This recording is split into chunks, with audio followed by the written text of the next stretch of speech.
ज्योति की शादी अनुज के साथ हुई थी और ज्योति अनुज के साथ अपने ससुराल में रहा करती थी। ज्योति के ससुराल में उसकी सास पुष्पा और ससुर कमलेश के अलावा उसकी ननद सौम्या भी थी। सौम्या की अभी तक शादी नहीं हुई थी। ज्योति के सास ससुर अपनी बेटी सौम्या के लिए एक अच्छा लड़का ढूंढ रहे थे। सौम्या दिखने में काफ़ी खूबसूरत थी और उसका नेचर भी बहुत अच्छा था। बस अच्छी जॉब में होने की वजह से उसके नखरे कुछ ज़्यादा थे। जब भी किसी लड़की के साथ उसके रिश्ते की बात चलती तो सौम्या को उसके अंदर कोई ना कोई कमी नज़र आती और इसी के चलते ज्योति के सास ससुर को सौम्या के लिए अच्छा लड़का नहीं मिल पा रहा था। एक दिन राघव नाम का एक लड़का अपने मम्मी पापा के साथ सौम्या को देखने आया। सौम्या, ये लाल वाली साड़ी पहनो, तुम पर बहुत सुंदर लगती है। देखना, एक ही बार में लड़का पसंद कर लेगा तुम्हें। अरे भाभी, लड़का मुझे तो पसंद कर ही लेगा, लेकिन मुझे भी तो लड़का पसंद आना चाहिए ना। देखो सौम्या, इस बार जो रिश्ता हमने तुम्हारे लिए देखा है ना, वो बहुत अच्छा है। लड़के का नेचर बहुत अच्छा है, जॉब बहुत अच्छी है और वो दिखने में भी काफ़ी हैंडसम है। भैया, ये बात तो लड़के से मिलने के बाद ही पता चलेगी ना कि वो दिखने में अच्छा है और जो भी आप कुछ कह रहे हैं वो सब सच है। कुछ देर बाद लड़का उनके घर आता है। यह हमारी बेटी सौम्या है, तुम इससे बात कर लो बेटा। और अगर तुम एक दूसरे को पसंद करते हो तो हम तो चट मंगनी पट ब्याह करने के लिए भी तैयार हैं। जी आंटी, जैसा आप कहें। कुछ देर के बाद सौम्या और राघव आपस में बातचीत करके वापस लौट कर आते हैं। सौम्या बेटा, अब बताओ तुम्हें राघव पसंद है या नहीं? देखो सौम्या बेटा, हमने तो तुम्हें अपने घर की बहू मान लिया है। हमें बिल्कुल तुम्हारे जैसी लड़की ही चाहिए थी। हाँ बेटा, हमारा राघव बहुत अच्छा लड़का है। शादी के बाद तुम्हारा बहुत ख्याल रखेगा, कोई परेशानी नहीं होगी तुम्हें। अब तुम भी हाँ कर दो। सौम्या, मैं भी तुमसे शादी करना चाहता हूँ, लेकिन आखिरी फैसला तुम्हारा ही होगा। मैं भी आप सबसे एक बात कहना चाहती हूँ कि मुझे राघव बहुत पसंद है। इनफैक्ट राघव तो पहला लड़का है जो मुझे इतना अच्छा लगा है। मुझे ऐसे ही लड़के से शादी करनी थी। और देखते ही देखते राघव और सौम्या की शादी हो जाती है। सौम्या अपने ससुराल आ जाती है।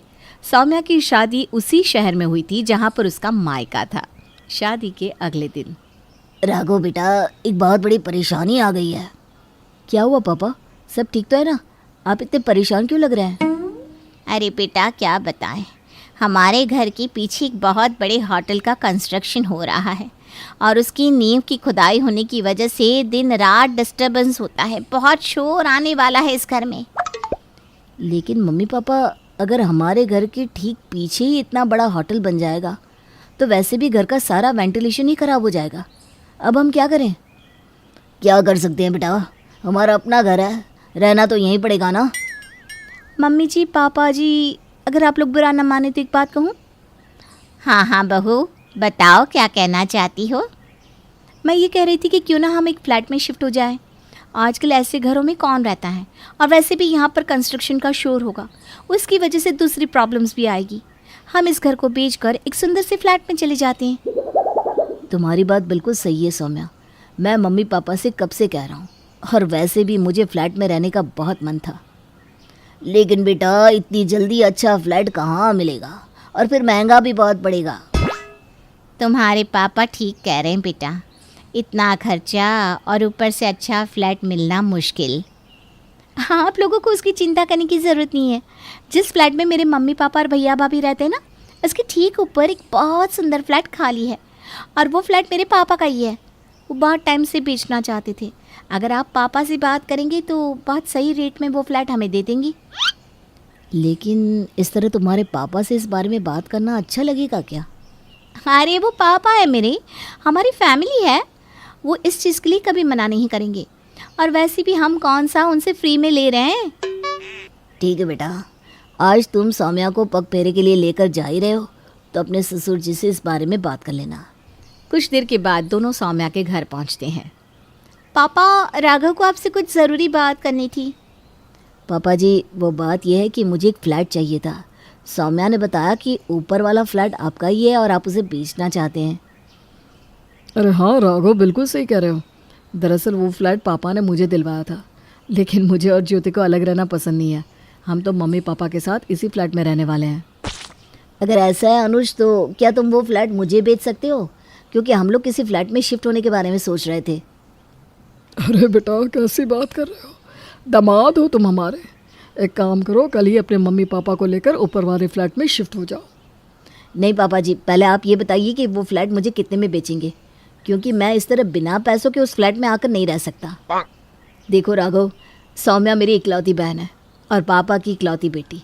हमने वैसे भी वो फ्लैट उसके लिए ही लेकर रखा था, उसकी शादी का तोहफा समझकर। सोचा था जब ज़रूरत होगी तब उसे शिफ्ट कर देंगे। अनुज ठीक कह रहे हैं। मैं हमेशा से ये चाहती थी कि ये फ्लैट सौम्या दीदी को मिल जाए, लेकिन फिर लगा कि उनका अपना ससुराल है तो ये उनके काम नहीं आएगा, इसीलिए हम लोग एक सही मौके का इंतज़ार कर रहे थे। लेकिन मैं इस तरह से ये फ्लैट नहीं ले सकता। देखो राघव, इस फ्लैट को सौम्या के भाई की तरफ से गिफ्ट समझ कर रख लो और कल ही यहाँ पर शिफ्ट हो जाओ, समझे? अब इससे ज़्यादा कुछ भी कहने और सुनने की ज़रूरत नहीं है।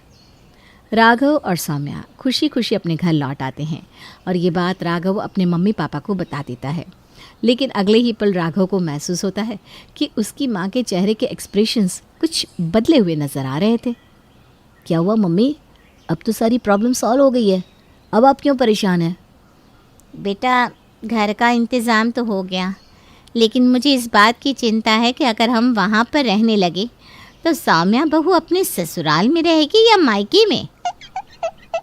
अरे मम्मी जी, मैं तो आप लोगों के साथ ही रहूँगी ना, ऊपर ससुराल रहेगा और नीचे मायका।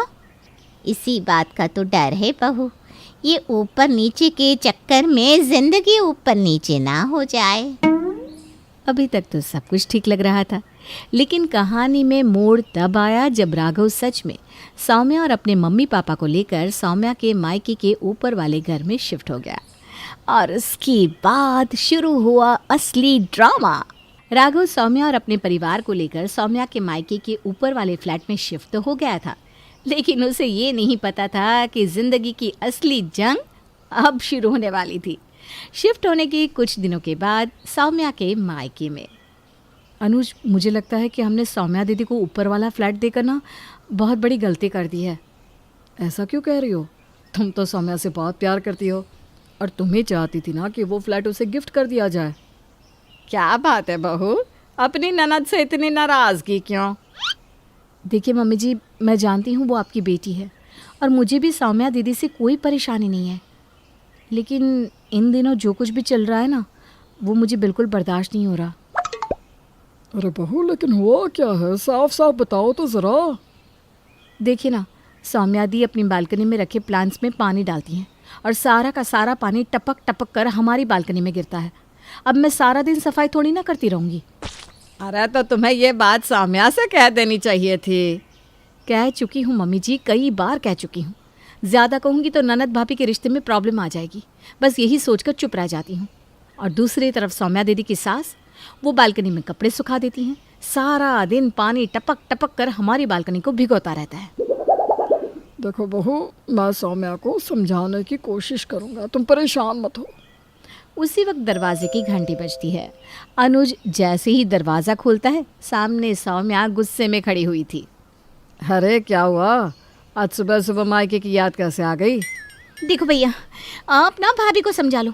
कल जब मेरी सासू माँ बालकनी में कपड़े सुखा रही थी तो भाभी नीचे अपनी बालकनी में खड़े होकर जोर जोर से न जाने क्या क्या कह रही थी मेरी सासू माँ को। अरे उनको बुरा लग गया और उनका सारा गुस्सा मेरे ऊपर उतरता है। अरे ऐसा भी क्या कह दिया मैंने? ज़रा सा तेज़ आवाज़ में यही तो कहा था कि कपड़े सुखाने से पहले देख लेना चाहिए, आसपास और भी लोग रहते हैं। भाभी, मेरी सास को बुरा लगने के लिए इतना काफ़ी है, और आपको इस तरह उन्हें इनडायरेक्टली बातें सुनाने की क्या ज़रूरत थी? अगर कोई बात थी तो आप मुझे कह देती। कितनी बात तो आपसे कहा था, लेकिन आपने मेरी एक ना सुनी। अच्छा अच्छा, ठीक है, इस तरह आपस में झगड़ो मत। देखो, हम दोनों एक ही परिवार है और ऐसा तो चलता रहता है। किसी तरह सौम्या को समझा बुझाकर वापस भेज दिया जाता है। कुछ दिनों के बाद रात के वक्त सौम्या के घर पार्टी चल रही थी और घर में आए हुए गेस्ट डांस कर रहे थे, जिसकी वजह से ज्योति को अपने बेडरूम में काफ़ी डिस्टर्बेंस हो रहा था। अनुज उठिए ना, क्या खर्राटे मार के सो रहे हैं आप? अरे क्या हुआ ज्योति? अरे क्या हुआ? आपका क्या है? आप तो सुबह 9 बजे तक सोते रहेंगे, मुझे तो सुबह 5 बजे उठकर काम करना होता है ना। अरे तो तुम भी सो जाओ ना, मैंने तुम्हें सोने से मना किया है क्या? तुम्हारी बहन के घर पार्टी जो चल रही है उसकी धम धम की आवाज से मैं कैसे सो सकती हूँ? सुनो तो कितना डिस्टर्बेंस हो रहा है। अरे कोई बात नहीं ना, आज पार्टी है, एक दिन तो हम बर्दाश्त कर ही सकते हैं ना। आज तो पार्टी है, लेकिन तुम्हारी बहन पता नहीं रोज रात को अपने बेडरूम में धम धम धम धम कौन सा डांस करती है। ना खुद चैन से सोती है ना सोने देती है। मेरा तो जीना मुश्किल कर दिया। लगता है ये ऊपर ससुराल नीचे मायका वाकई में जिंदगी को ऊपर नीचे करके रख देगा। चलो सो जाओ, अभी तो सो जाओ। दोनों ही परिवार रोज रोज की चिक चिक से परेशान होने लगे थे, लेकिन अब कर भी क्या सकते थे। कुछ दिनों के बाद सौम्या फिर से अपने मायके आती है। देखो मम्मी, अब ना भाभी को समझा दो। अरे लेकिन अब क्या हुआ है? भाभी की वजह से ना हम लोग बहुत परेशान हैं। परेशान मेरी वजह से आप नहीं, आपकी वजह से हम हैं। कभी आप पार्टी करती हैं, कभी बालकनी का पानी हमारी बालकनी में गिराती हैं। अब आपको हमारी वजह से क्या प्रॉब्लम हो गई? भाभी ये जो आप प्याज लहसुन का तड़का लगा लगा कर किचन की खिड़की खुली छोड़ती है ना, सारी खुशबू हमारे किचन में आती है। आप प्याज लहसुन खाती है, मेरे ससुराल वाले नहीं खाते। ये मत भूलो सौम्या, कुछ दिन पहले तुम भी इसी घर में रहा करती थी। लेकिन अब तो नहीं रहती ना, अब वो मेरा ससुराल है। उन लोगों को ये आपके प्याज लहसुन की खुशबू बिल्कुल बर्दाश्त नहीं होती। तो खाना बनाते वक्त रसोई की खिड़की बंद रखा कीजिए। अरे ये क्या बात हुई? तुम्हारा ससुराल मेरे सिर के ऊपर है, तो इसका मतलब ये तो नहीं ना कि तुम मेरे सर पर बैठ कर नाचोगी। हे भगवान, ये क्या होता जा रहा है? कैसे समझाऊं मैं इन दोनों को? किसी को समझाने की जरूरत नहीं है, अपनी बीवी को समझा लो। मेरा जीना मुश्किल कर दिया है इसने।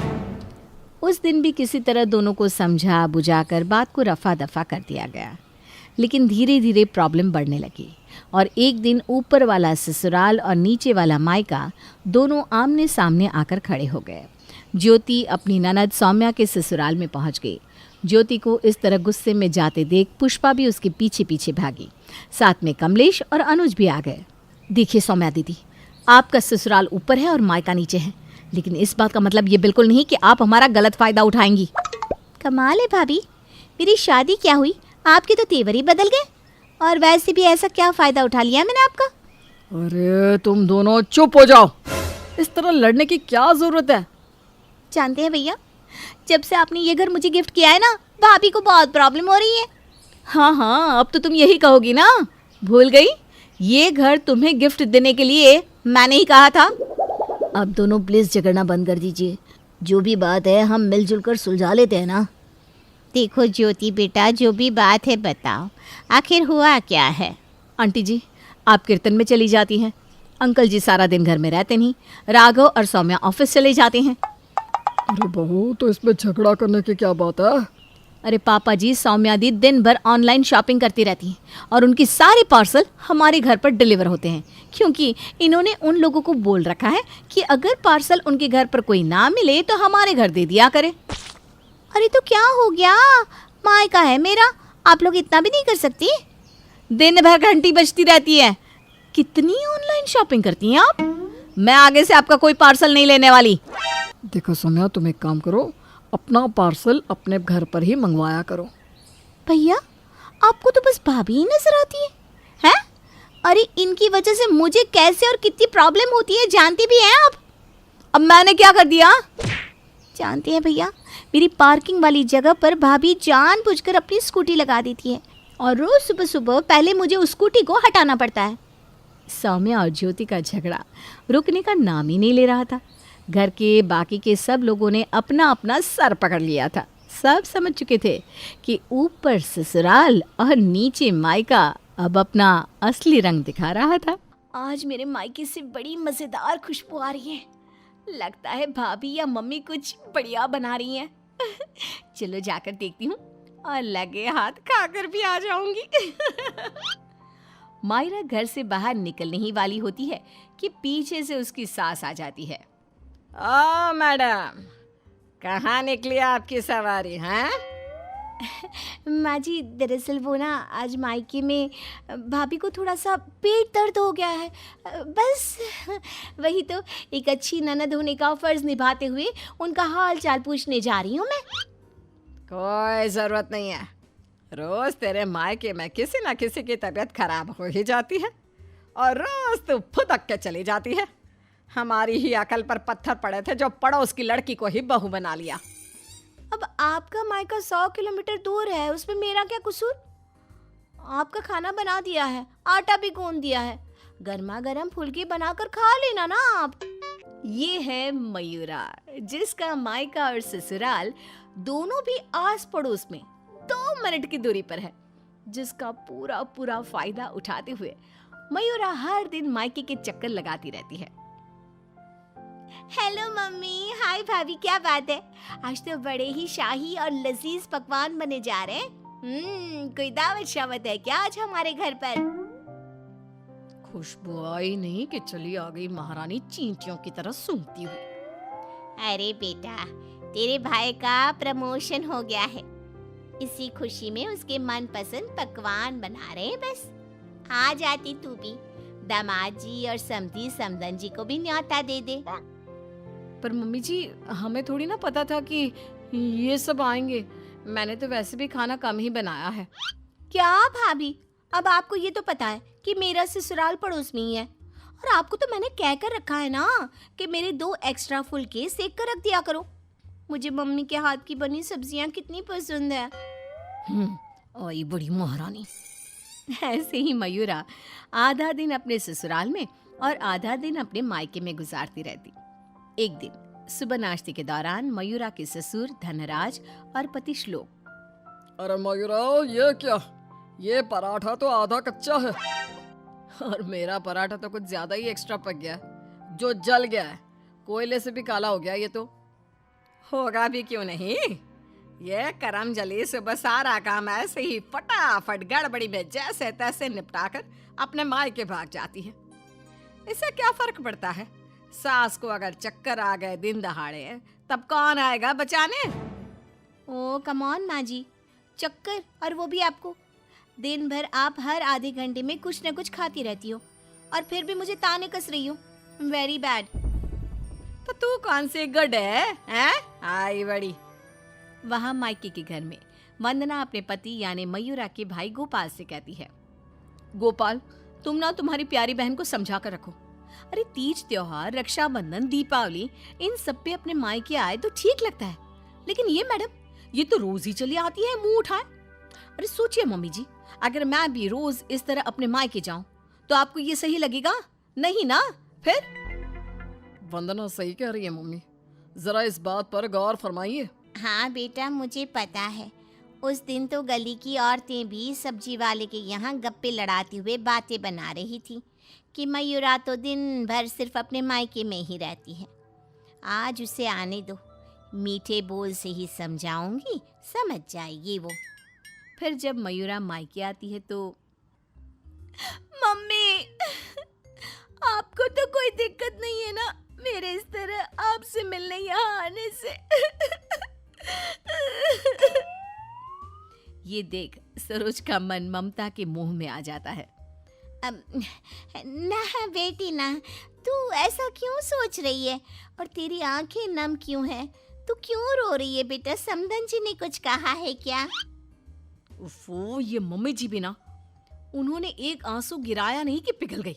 नहीं मम्मी, किसी ने कुछ नहीं कहा, बस आज आपकी बहुत याद आ गई।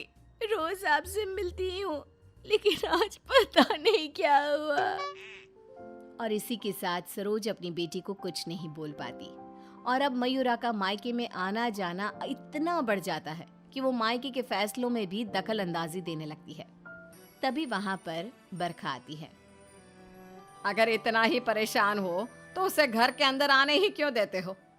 वो एक पाँव अपने मायके की नाव में रखती है और एक पाँव अपने ससुराल की नाव में। अगर एक नाव हटा दे तो ना चाहते हुए भी उसे दोनों पैर एक ही नाव में रखने होंगे ना।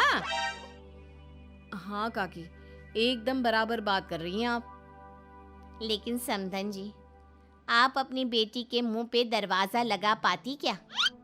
देखिए, मुझे वो सब नहीं पता। अब उसका पूरा संसार उसके ससुराल में बस चुका है। उसे वहां ध्यान देना चाहिए, ना कि इधर मायके में। और इसलिए आप ही हो, उसे यहाँ आने पर आप ही को रोक टोक लगानी होगी। बस यही कहने आई थी। नमस्ते। अगले दिन ससुराल में बरखा की तबीयत खराब हो जाती है और मयूरा उसे बिस्तर पर ऐसे ही छोड़कर मायके भागती है। चली गई मायके, अपनी बीमार सास को बिस्तर पर छोड़कर, निकम्मी कहीं की। रात में जब धनराज और श्लोक दफ्तर से घर लौटते हैं तब वो देखते हैं कि मयूरा घर पर नहीं है और बरखा अपने कमरे में बुखार से तप रही है। और तो और घर में कुछ खाना तक नहीं बनाया है। आज तो हद ही कर दी मयूरा बहू ने। अरे काम काज का नहीं, लेकिन कम से कम अपनी सास की तबीयत का तो लिहाज रख लिया होता। कोई फिक्र, कोई चिंता नहीं। आप ही ने तो चुनी थी ना ये बहू। कुछ देर बाद मयूरा अपने ससुराल वापस आती है। मयूरा, घड़ी देखी तुमने? हाँ, घड़ी में 2 सुइयां एक साथ कितनी प्यारी लगती है ना। बिल्कुल आपकी और मेरी जोड़ी की तरह। मैं मजाक के मूड में बिल्कुल नहीं हूं मयूरा। तुम्हारा ये मायके से ससुराल, ससुराल से मायके घूमने का तमाशा बहुत हो गया। ये सब कब खत्म होगा? तुम्हें अंदाजा भी है, माँ अंदर 103 बुखार से तप रही है और तुम सुबह से अपने मायके में हो। बहू, अच्छा होगा कि तुम मायके जाना कम कर दो, वरना कहीं ऐसा ना हो कि एक दिन दोनों तरफ की रिश्तों की डोर टूट जाए और तुम बीच में ही लटकी रह जाओ। जी पापा जी, आप टेंशन मत लो। मैं मायके जाना तो नहीं छोड़ सकती, लेकिन मैं अपना बहु धर्म अब अच्छे से निभाऊंगी। मैं रोज़ माँ जी का एकदम हल्की नाजुक पत्ती की तरह ख्याल रखूंगी और आप लोगों को शिकायत का मौका भी नहीं दूंगी। पर मयूरा तो आखिर मयूरा है, इतनी जल्दी कैसे उसे किसी की बात समझ में आ जाती? ये तो उसकी डिक्शनरी में था ही नहीं। पहले वो बिना कोई काम किए मायके चली जाती थी और अब कभी कुकर को गैस पर रखकर तो कभी कपड़ों को आधे में धोता छोड़कर मायके चली जाती। उसकी इन हरकतों से ससुराल और मायके वालों को तो पहले से ही परेशानी थी। अब तो आस-पास की औरतों के लिए भी मयूरा अच्छी खासी शाम की चाय की गॉसिप बन गई थी। अरे वो सरोज बहन की बिटिया मयूरा कभी इस डाली तो कभी उस डाली फुदकती रहती है। मुझे तो दिन भर अपनी खिड़की से उसका ये सर्कस देखने में बहुत मजा आता है। अरे मैंने तो सुना है उसकी भाभी वंदना अपनी ननद को एक आंख पसंद नहीं करती। दरअसल मेरी बहू काजल और वंदना ना सहेलियां हैं, इसीलिए पता चला। पर मानना पड़ेगा सरोज को, बहुत अच्छे गुण दिए हैं उसने अपनी बेटी को। तभी वहां से गुजर रही सरोज सभी औरतों की बातों को कान लगाकर सुन लेती है और रुककर उन्हें चिल्लाते हुए कहती है, क्यों रे कलम मुइयो, तुम लोगों को क्या अपनी घर गृहस्थी नहीं है जो रोज शाम को हमारी गृहस्थी की चर्चा लेकर बैठ जाती हो? हैं? बेवकूफ औरतें, पहले खुद के घर में ठीक से देख लो, फिर दूसरे के घरों में झांको। क्यों सल्ला बहन, आपका बेटा तो रोज रात को नशे में धुत लुढ़कता हुआ घर वापस आता है ना? हमने कभी कुछ बोला? और जानकी बहन, आपकी बेटी का इस महीने का 5वां बॉयफ्रेंड उसे रोज गली के कोने पर छोड़ने आता है, लेकिन हमने तो कोई बात नहीं बनाई। इतना बोलकर सरोज वहां से चली जाती है। लेकिन अब पानी सर के ऊपर जा चुका था और थक हार कर परेशान होकर दोनों परिवार वाले आपस में एक साथ मिलकर मयूरा के बारे में बात करते हैं। श्लोक, हमने बहुत बार कोशिश की कि हम मयूरा को रोके मायके आने से, लेकिन वो इतनी ढीठ है कि हमारी बातों को कान के पीछे ही डाले जा रही है। अब पता नहीं वो ये सब जानबूझकर कर रही है या फिर सच में। समधन जी, समधी जी, अब जो भी हल निकालना है आप ही निकाल सकते हैं। दामाद जी कुछ तो कीजिए। कुछ तो आपको करना चाहिए था सरोज जी। अरे बरखा, जैसे हम बहू को रस्सी से बांध कर नहीं रख सकते, वैसे ही एक माँ होने के नाते सरोज जी भी मयूरा को मायके में प्रवेश करने से नहीं रोक सकती। अरे उसने पूरा बचपन बिताया है वहां पर। लेकिन अब नहीं, अब तो इस सब का एक ही रास्ता है। जो काम मैंने 1 साल पहले नहीं किया था वो मैं अब करूंगा। ऐसा क्या कर लेगा तू बेटा? मुझे कंपनी की तरफ से चिरौलीपुरा में ट्रांसफर लेटर दिया गया था, वो भी दुगनी सैलरी के बेसिस पर। लेकिन 1 साल पहले आई इस ऑफर को मैंने मयूरा की खुशियों के लिए ठुकरा दिया था, क्योंकि अगर हम यहाँ से कहीं और जाकर शिफ्ट हो गए तो वो अपने मायके को मिस करेगी। तभी शादी भी नहीं थी, और अब ऐसा कुछ भी नहीं है। तो तुम ये कहना चाह रहे हो कि तुम सब यानी मयूरा के ससुराल वाले अब उसके मायके से दूर चले जाएंगे? जी हाँ, मैं इस ऑफर को अभी भी एक्सेप्ट कर सकता हूँ, और फिर हम सब यहाँ से चले जाएंगे। अब हम और कर भी क्या सकते हैं? अगर मयूरा को अपने मायके जाने से रोकना है तो बेहतर यही होगा कि उसके पड़ोस के ससुराल को दूर ले जाए और उसके ससुराल वाले ही अलग जाकर रहे, जिससे वो रोज अपने मायके नहीं जा पाएगी। सभी श्लोक के इस फैसले पर सहमति जताते हैं और फिर मयूरा अपने पति की ट्रांसफर की वजह से शिफ्ट होने की बात को साधारण समझकर अपने मायके से दूर चली जाती है। जो भी कहो, सही मायनों में बहू विदा करके तो मैं अब लाई हूँ।